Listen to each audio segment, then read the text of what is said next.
रामकृष्ण म्हणजे नाश्ता आहे बोला आम्हाला बोला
छत्रपती शिवाजी महाराज संभाजी महाराज हर हर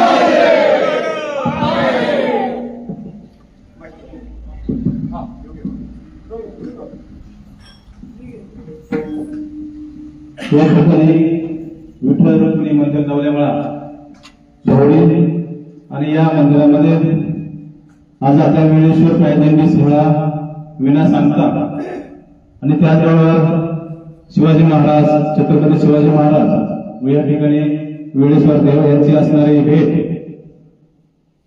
श्रावण महिन्याच्या पहिल्या सोमवारी आपल्या सर्वांचे मार्गदर्शक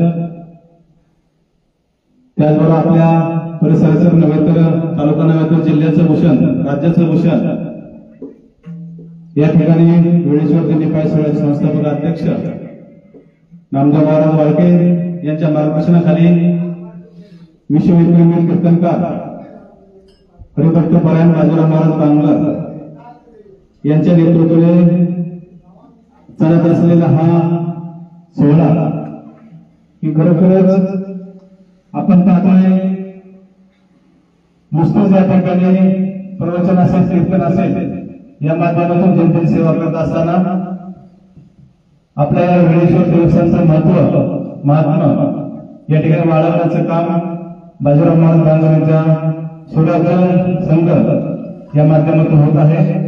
मी या ठिकाणी उपस्थित असलेल्या सर्वांचंच या ठिकाणी नामोल्लेख करता उपस्थित सर्व संत सज्जन मंडळींचं मनापासून या ठिकाणी स्वागत करतो.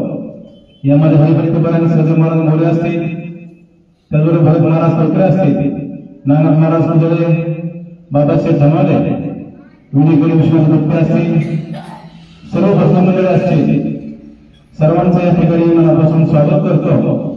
आणि चालू असलेला हा उपक्रम अतिशय कौतुकास्पद आहे. आम्ही सर्व ग्रामस्थ या ठिकाणी आपल्या बरोबर आहोत आणि या ठिकाणी विशेष करून सांगावं वाटतं की या मंदिराची पायभरणी करत असताना ग्रामस्थ असतील, सर्व देणगीदार असतील, यामध्ये आपले वाळके बाबा असतील, वाळके बाबांचे या ठिकाणी कीर्तन ह्या मंदिरामध्ये होत असतं. बाजीराव महाराज बांगल हे त्यांचे या ठिकाणी कीर्तन झालेलं आहे. मागच्या काही कालावधीमध्ये सज्जन महाराज मोरे यांचं सुद्धा सप्ताहाच्या माध्यमातून या ठिकाणी कीर्तन रूपी सेवा होत असते आणि या ठिकाणी आवाजाचा उल्लेख करावा लागतो. कैलासवासी हरिभक्त परायण कांतराव महाराज नाईकडे खरं तर बाबांचं योगदान या संप्रदायामध्ये खूप मोठं आहे. आज बाबांच्या आठवणाऱ्याशिवाय राहत नाही. या मंदिरामध्ये प्रत्येक गोष्टीमध्ये हिरिरीने बाग घेणारे आमचे बाबा आज आपल्यात नाही, परंतु त्यांचा वर्षा बाबाजी महाराज नाईक या ठिकाणी चालवतात. मी आपल्या सर्व उपस्थितांचं या ठिकाणी मनापासून स्वागत करतो. खरं तर आपल्या या वेळेश्वर ताईनंदी सोहळ्याचे सचिव माऊली महाराज निरंजन यांचं सुद्धा योगदान या सर्व गोष्टीमध्ये खूप आहे. त्यांचा सुद्धा खूप मोठा हा वाटा आहे. मी आपल्या सर्वांचं म्हणून स्वागत करतो आणि यानंतर बाजारात माझं बांधकाम विनंती करतो की आपण आम्हाला शुभाशय द्या.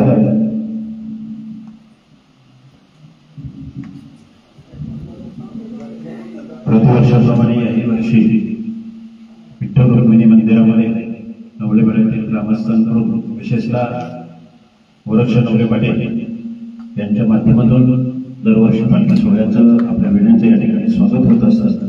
पण आपल्या उपस्थितांच्या वतीनं पहिल्यांदा नवले पाटलांना मी धन्यवाद देतो. खऱ्या अर्थाने हे जे पालखीवर वरचं जे छत आहे ते सुद्धा त्यांच्या हाताने साकारलेलं आहे. दरवर्षी काही ना काहीतरी पालखीसाठी भूषणच्या माध्यमातून काही जेव्हा आम्ही त्यांच्यापुढे प्रस्ताव मांडतो आणि सगळं काम झाल्यानंतर जर विचारलं बाबा काय द्यायचं ते काय धर्म कार्यात काय द्यायचं तर आमचंच योगदान त्याच्यामध्ये असलं पाहिजे. आणि म्हणून खऱ्या अर्थाने त्याचा प्रत्यय असा आहे की ज्या वर्षी पालखी पहिल्यांदा या ठिकाणी आले तेव्हा मंदिर होतं, साधंच खेळ होतं. त्याच्यानंतर हा आरशीशी भाग झाला, नंतर इकडं झालं.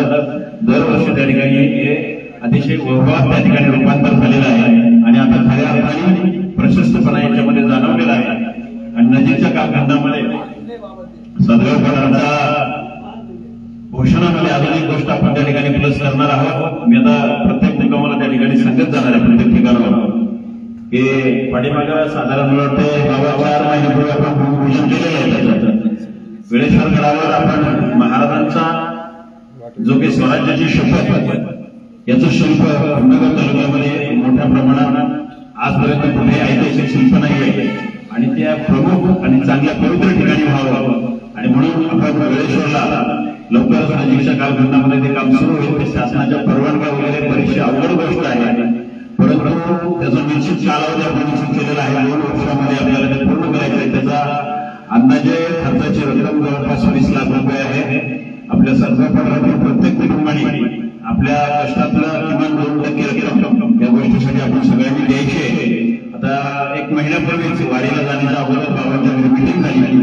त्यावेळेला सातगावातील किमान 65 लोक त्यांनी 10,000 रुपये त्या ठिकाणी जाहीर केलेले आहेत. म्हणजे जवळपास 6.5 लाख रुपये त्या ठिकाणी जमा झालेले आहेत. त्याचप्रमाणे अकाल डेअरीचे जे प्रमुख आहेत नंतरचे संजू शेठ थोरात यांनी सुद्धा न मागता 1 लाख रुपये त्या ठिकाणी वेळेश्वरच्या स्मारकासाठी जाहीर केलेले आहे. परंतु आमची सगळ्यांची संकल्पना आहे की सातगाव पठारातील प्रत्येक घराचा त्याच्यामध्ये खारीचा वाटा असावा. मग अगदी 100 रुपयापासून जरी देणगी असेल आपल्या यथाशक्ती यथादान या हिशोबाप्रमाणे प्रत्येक घराचा त्याच्यामध्ये जेव्हा जेव्हा आपण वेळेश्वरला दर्शनाला जाऊ तेव्हा आपल्याला हे छत्रपतींचं स्मारक ज्या वेळेला दिसेल त्यावेळेला आपल्याला आपलं मन सांगेल की बाबा ह्याच्यामध्ये माझा शियाचा वाटा नसेल पण खारीचा वाटा निश्चितच आहे. आणि हा खारीचा वाटा आपल्याला त्या ठिकाणी द्यायचा आहे. नजीकच्या कालखंडामध्ये हा फंडिंग आपल्याला उभं करायचं आहे आणि याचं शासनाच्या नियमानुसार प्राथमिक बेस पूर्ण करेपर्यंत जवळपास 9 ते 10 लाख रुपये खर्च येतो. आणि तो खर्च तुम्ही केल्याशिवाय शासन परवानगीला पत्रक स्वीकारत नाही तर त्या कामाला आपण त्या ठिकाणी सुरुवात केलेली आहे. परंतु फंडिंग उभं करणं फार काळाची गरज आहे. आणि म्हणून खऱ्या अर्थाने माऊली मागे बसले आणि संजय कराळे या दोघांकडे त्या ठिकाणी थोडीशी जबाबदारी आर्थिक गोष्टीची आहे. कारण जेव्हा एखादं चांगलं काम आपण करत असतो त्यांच्याकडे आर्थिक गोष्टी असतात ती माणसं थोडी सज्जन असावी लागतात. आधी तशी आपल्याकडे सज्जनांची काही कमी नाही पण कोणाकडे तरी नेतृत्व असं जे दिलीप दादा आणि संजय कराळे त्याचप्रमाणे यांच्याकडे जबाबदारी दिली होती. परंतु दिलीप दादांची अचानक तब्येत खालावली गेली आणि म्हणून आता यांच्याकडे कातळे साहेबांकडे सुद्धा जबाबदारी आहे. बरीचशी मंडळी आहेत प्रत्येक गावाला 2-2 प्रतिनिधी त्याच्यामध्ये आपण घेतलेले आहेत. तर याच्यामध्ये स्वतःहून आम्ही तुमच्यापर्यंत येऊन पोहोचण्यापेक्षा स्वतःहून पुढच्या कालखंडामध्ये यावर्षी ईश्वराची कृपा अशी आहे की आपल्याकडं निसर्गाने चांगलं योगदान दिलेलं दरवर्षीपेक्षा लवकर लावला यावर्षी बऱ्यापैकी झालेली दिसते. बटाटे उगून आले आणि यावर्षी चांगलं पीक येईल आणि त्या चांगल्या पिकातून आल्यानंतर आपल्याला वेळेश्वरासाठी आणि चंद्रपूरसाठी काहीतरी द्यायचंय या उद्देशानं स्वतःहून आम्ही तुमच्या घरापर्यंत येणारच आहे, पण तुमच्या घरापर्यंत पोहोचण्याच्या अगोदर तुम्ही आमच्याकडे पोहोचावं अशी एक ठिकाणी इच्छा आहे. आणि आपली निवडली आहे त्याच्यामध्ये नवले पाटलांचं सुद्धा त्यांना न विचारता आम्ही नाव घेतलेलं आहे. त्यांची 10,000 रुपये देणगी आम्हाला मिळाल्यासारखी आहे. जेव्हा मागेल तेव्हा त्यांच्याकडून देणगी आमच्यापर्यंत पोहोचणार आहे म्हणून नवले पाटलांसाठी एकदा धन्यवाद आहे. आणि यावर्षी पालखीचं स्वागत आपण मनापासून या ठिकाणी केलेलं आहे सालाबादप्रमाणे. म्हणून सर्व उपस्थितांच्या वतीनं आपल्यासून आम्ही मनापासून स्वागत करतो. रामकृष्ण आणि जय श्री छत्रपती शिवाजी महाराज की छत्रपती शिवाजी महाराज की छत्रपती संभाजी महाराज की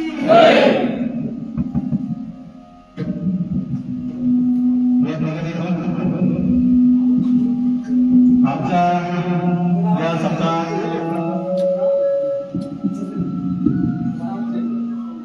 कमिटीचं नियोजन पाहतात सन्मान्य निलेशराव सुनीलराव नवरे आज ते त्यांचा वाढदिवस आहे. त्यांच्या माध्यमातून परंतु कामानिमित्त ते बाहेर गेल्यामुळं या ठिकाणी आलेल्या सर्व वारकऱ्यांसाठी भरपूर फार त्यांनी या ठिकाणी दिलेला आहे. तर आपण तो घ्यावा अशी आपल्याला विनंती करतो.